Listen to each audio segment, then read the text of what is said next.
भगत सिंह की jail notebook उनके बौद्धिक व्यक्तित्व का सबसे बड़ा प्रमाण है। जेल की काल कोठरी में जहां इंसान टूट जाता है, वहां भगत सिंह विश्वभर के महान विचारकों को पढ़ रहे थे और उनके विचारों को नोट कर रहे थे। ये नोटबुक आज भी दिल्ली के राष्ट्रीय अभिलेखागार नेशनल आर्काइव्स में सुरक्षित है।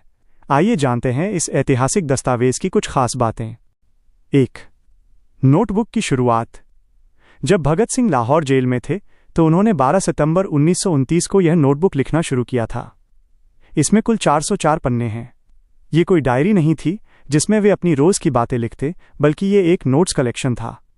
2. किन विषयों पर थे विचार। भगत सिंह ने इसमें दुनिया के बेहतरीन साहित्य, राजनीति और दर्शन का सार लिखा था।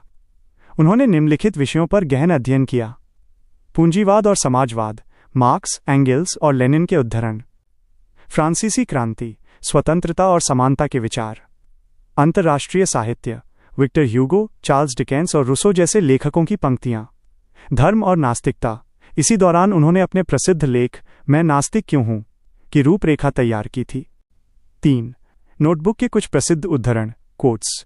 इस नोटबुक में उन्होंने कई ऐसी बातें लिखीं जो आज भी प्रेरणा देती हैं।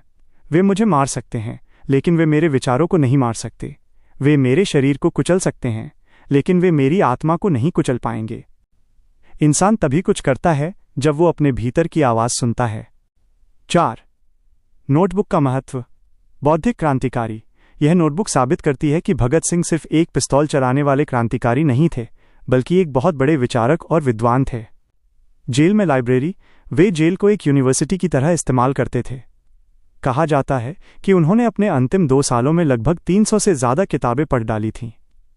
भविष्य का विजन। वे सिर्फ अंग्रेजों को हटाना नहीं चाहते थे, बल्कि एक ऐसा भारत चाहते थे जहां कोई किसी का शोषण न करे। निष्कर्ष। भगत सिंह की जेल नोटबुक हमें सिखाती है कि ज्ञान ही सबसे बड़ा हथियार है।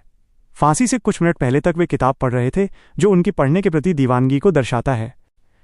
क्या आप चाहेंगे कि मैं इस नोटबुक से उनके कुछ खास विचार, जैसे समाजवाद या लोकतंत्र पर, आपके साथ साझा करूं?